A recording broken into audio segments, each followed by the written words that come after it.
Hello dear student, unique study के education channel में आपका एक बार फिर से स्वागत है। आज हम आईपी सब्जेक्ट क्लास 12th की अगली क्लास आपके सामने लेकर उपस्थित हुए हैं, जिसमें हमारा टॉपिक है नेटवर्क सिक्योरिटी। ये हमारा पार्ट 1 है, जिसमें हम कुछ नेटवर्क सिक्योरिटी के बारे में अध्ययन करने वाले हैं और नेक्स्ट पार्ट में हम कंप्लीट नेटवर्क सिक्योरिटी को पूरा करेंगे। तो आइए शुरू करते हैं आज की क्लास नेटवर्क सिक्योरिटी। तो आज हम नेटवर्क सिक्योरिटी में क्या क्या पढ़ने वाले हैं उसके रिगार्डिंग ये इंडेक्स आपके सामने स्क्रीन पर दिख रहा है। तो पहला टॉपिक है what is network security. Network security क्या है, इसके बारे में हम चर्चा करेंगे और सीखेंगे। देन सेकंड पॉइंट है goals principle of network security, यानी कि प्रिंसिपल ऑफ नेटवर्क सिक्योरिटी में हम नेटवर्क सिक्योरिटी की विशेषताओं को देखेंगे, उसके गोल्स क्या क्या होने चाहिए, इसके बारे में हम चर्चा करेंगे। देन अगली क्लास में हम types of network attacks, solution of network security and what is virus and it's type, इसको हम अगले पार्ट 2 में कवर करने वाले हैं। तो आइए अभी हम उन दो टॉपिक को लेकर चर्चा करते हैं। तो आइए शुरू करते हैं। तो नेटवर्क सिक्योरिटी क्या है? नेटवर्क सिक्योरिटी एक ऐसी प्रक्रिया है जिसके द्वारा किसी नेटवर्क को अनऑथोराइज एक्सेस, बिना अनुमति के एक्सेस, हैकिंग तथा denial of service DOS, virus, worms आदि सबसे बचाया जाता है। नेटवर्क सिक्योरिटी सबके द्वारा इम्प्लीमेंट नहीं होती है, इसके लिए एक्सपर्ट की आवश्यकता होती है। किसी नेटवर्क में नेटवर्क सिक्योरिटी को बढ़ाने के लिए हमें नेटवर्क की मॉनिटरिंग करनी चाहिए, सॉफ्टवेयर तथा हार्डवेयर कंपोनेंट्स का प्रयोग करना चाहिए, जैसे कि firewall, antivirus software and IDS आदि। तो यहाँ पर जैसा कि डेफिनेशन में दिया हुआ है नेटवर्क सिक्योरिटी क्या होता है, आइए इसको सरल भाषा में हम समझते हैं। क्या होता है कि नेटवर्क का यूज़ आज के दौर में सबसे अधिक होने लगा है। तो जितना अधिक नेटवर्क का यूज़, जैसा जैसा नेटवर्क का उपयोग बढ़ता जा रहा है, वैसे वैसे ही हमारे नेटवर्क पर हैकिंग, जानकारियों को गलत तरीके से मिसयूज़ करना, इन सारी चीज़ों की समस्याएं दिन प्रतिदिन बढ़ती जा रही है। तो इन सभी समस्याओं को देखते हुए या इनसे बचने के लिए नेटवर्क सिक्योरिटी का होना बहुत ही आवश्यक हो गया है। तो नेटवर्क सिक्योरिटी में क्या होता है, बड़े बड़े ऑर्गेनाइजेशंस में जो खुद के नेटवर्क को हैंडल करते हैं, वहाँ पर नेटवर्क एडमिनिस्ट्रेटर होता है। जैसा कि आप डेफिनेशन में देख रहे होंगे, इसके लिए एक्सपर्ट की आवश्यकता होती है, यानी कि एक डिपार्टमेंट में नेटवर्क एडमिनिस्ट्रेटर पद होता है जो कि पूरे ऑर्गेनाइजेशन का नेटवर्क को मैनेज करता है, देख रेख करता है उसकी पूरी। तो उस व्यक्ति या उस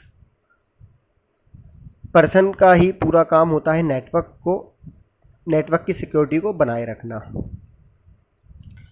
इसके अलावा जैसे कि आप देखते होंगे आजकल वर्तमान में नेट बैंकिंग से पासवर्ड चोरी होकर अपने अकाउंट में पैसा ट्रांसफ़र कर लेना, ये सब नेटवर्क सिक्योरिटी नहीं होने की वजह से है।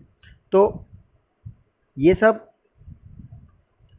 क्या कहलाती हैं? हैकिंग कहलाती हैं। अब इन सब से बचने के लिए आपको नेटवर्क पर सिक्योरिटी करना बहुत ही आवश्यक हो गया है, जो आपकी पूरे नेटवर्क की मॉनिटरिंग करेगा। अब ये जिम्मेदारी किसकी होती है? जो भी नेटवर्क एडमिनिस्ट्रेटर होता है वो, मतलब नेटवर्क की जो देखरेख करेगा, मॉनिटरिंग करेगा, वो कौन होता है? नेटवर्क एडमिनिस्ट्रेटर होता है। अब नेटवर्क एडमिनिस्ट्रेटर चाहे फायरवॉल का यूज़ करे, कुछ एंटीवायरस सॉफ्टवेयर को इंस्टॉल करे, या IDS आदि ऐसे कई प्रकार के कंपोनेंट्स या सॉफ्टवेयर आते हैं जो क्या करते हैं, नेटवर्क को सुरक्षा देने का काम करते हैं। यानी अब पूरी रिस्पॉन्सिबिलिटी किसकी हो गई है? नेटवर्क एडमिनिस्ट्रेटर की। तो आई होप आपको समझ में आ रहा होगा नेटवर्क सिक्योरिटी क्या होती है। आइए इसको चित्र के माध्यम से हम एक बार और समझते हैं।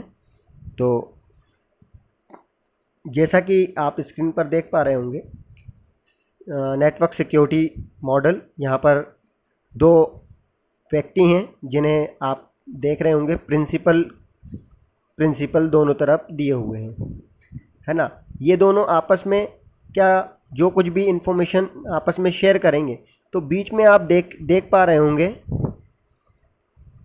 जो हैकर से वो जानकारी को हैक करने का प्रयास कर रहा है। एरो के माध्यम से आप देखिए, तो यहाँ पर जो ट्रस्टेड थर्ड पार्टी है वो कौन है? नेटवर्क एडमिनिस्ट्रेटर, यानी नेटवर्क की सुरक्षा करने वाला व्यक्ति है।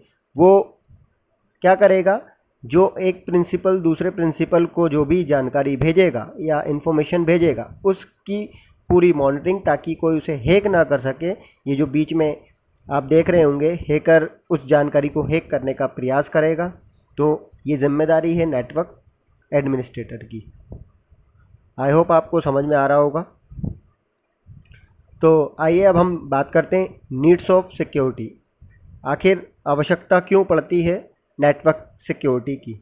तो डेटा और सूचनाओं को हैकर से या अनऑथराइज एक्सेस तथा मॉडिफिकेशन से बचाने के लिए हमें नेटवर्क सिक्योरिटी की आवश्यकता होती है, क्योंकि आज के दौर में जो कुछ भी काम हो रहा है वो नेटवर्क के थ्रू हो रहा है और नेटवर्क पर हमारी सारी जानकारी उपस्थित होती है। जैसे आप ईमेल का एक उदाहरण ले सकते हैं। आप ईमेल में सारी जानकारी को एकत्रित करके स्टोर करके रखते हैं।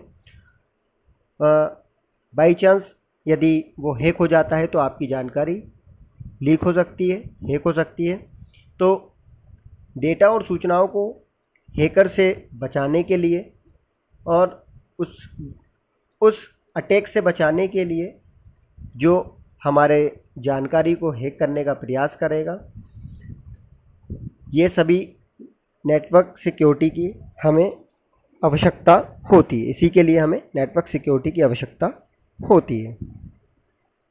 अटैक्स के बारे में हम पढ़ेंगे अगली क्लास में, पार्ट 2 में। तो ये तो हो गया आपका नीड्स ऑफ सिक्योरिटी, यानी नेटवर्क सिक्योरिटी की आवश्यकता क्यों होती है। आइए अब हम चर्चा कर लेते हैं goals and principle of network security. तो जैसा कि आप स्क्रीन पर देख पा रहे होंगे, goals and principle of network security, यानी विशेषताएं नेटवर्क सिक्योरिटी की क्या होनी चाहिए, यानी नेटवर्क सिक्योरिटी में ऐसे क्या गुण या लक्षण होने चाहिए, विशेषता होनी चाहिए कि हम नेटवर्क को सुरक्षित बना के रख सकें। तो यहाँ पर जैसा कि आप स्क्रीन पर देख पा रहे होंगे, इसको शॉर्ट फॉर्म में दर्शाया गया है CIA। सी का मीन्स यहाँ पर दिया हुआ है कॉन्फिडेंशनली, यानी गोपनीयता। आई का दिया हुआ है इंटीग्रिटी, यानी अखंडता। ए का दिया हुआ है अवेलेबिलिटी, यानी उपलब्धता। तो एक नेटवर्क सिक्योरिटी के अंदर यह विशेषता या ये लक्षण होने चाहिए CIA के। तो पहला हम देख लेते हैं, C यानी कॉन्फिडेंशनली, यानी गोपनीयता। नेटवर्क सिक्योरिटी के अंदर ये सुनिश्चित होना चाहिए कि जो भी नेटवर्क में क्लाइंट या सिस्टम जानकारी एक सिस्टम से दूसरे सिस्टम भेजेगा वो पूरी गोपनीय तरीके से पहुंचनी चाहिए। तो ये बताता है कॉन्फिडेंशनली, यानी गोपनीयता, यानी कोई भी जानकारी एक सिस्टम से दूसरे सिस्टम या एक क्लाइंट से दूसरे क्लाइंट के पास पहुंच रही है तो वो गोपनीयता के साथ पहुंचनी चाहिए। कोई अन्य पर्सन, थर्ड पर्सन उसे एक्सेस ना कर सके, ऐसी व्यवस्था या ऐसी सिक्योरिटी होनी चाहिए। नंबर नेक्स्ट, इंटीग्रिटी यानी अखंडता। नेटवर्क में जो भी सिस्टम जानकारी को भेज रहा है वो इंटीग्रिटी होनी चाहिए, यानी उसमें कोई अन्य व्यक्ति बदलाव ना कर सके, ऐसी व्यवस्था भी होनी चाहिए। यानी उसके अंदर एक ऐसी व्यवस्था होनी चाहिए ताकि अगर कोई व्यक्ति उसे हैक कर लेता है तो उसके अंदर वो मॉडिफिकेशन ना कर सके, वो डेटा एज इट इज़ बना रहे, ऐसी व्यवस्था भी होनी चाहिए। तो ये बताती है उसकी इंटीग्रिटी। देन बात करते हैं अवेलेबिलिटी की। तो अवेलेबिलिटी मतलब उपलब्धता, मतलब ऑथोराइज यूज़र को डेटा या इन्फॉर्मेशन तुरंत उपलब्ध कराई जाए, ये बताता है अवेलेबिलिटी। यानी जो ऑथोराइज यानी एक्चुअल या लीगल यूज़र है उसको तुरंत नेटवर्क पर जानकारी उपलब्ध कराई जाए, ऐसी व्यवस्था भी होनी चाहिए नेटवर्क सिक्योरिटी में। तो ये तो हो गया नेटवर्क सिक्योरिटी की विशेषता या लक्षण, गोल्स। तो आई होप आपको आज की क्लास अच्छी लगी होगी। अगर इसमें कोई भी डाउट या परेशानी हो तो आप मुझे कमेंट्स कर सकते हैं। आप चाहें तो इसके PDF नोट्स भी हैं जो कि हम एक लिंक के माध्यम से आपको प्रोवाइड कराएंगे। तो उसके लिए हमें आपको कमेंट्स और मैसेज करना होगा ताकि हम वो लिंक आपको पर्सनली भेज सकें और आप उस PDF का उपयोग और उस नोट्स का उपयोग कर सकें।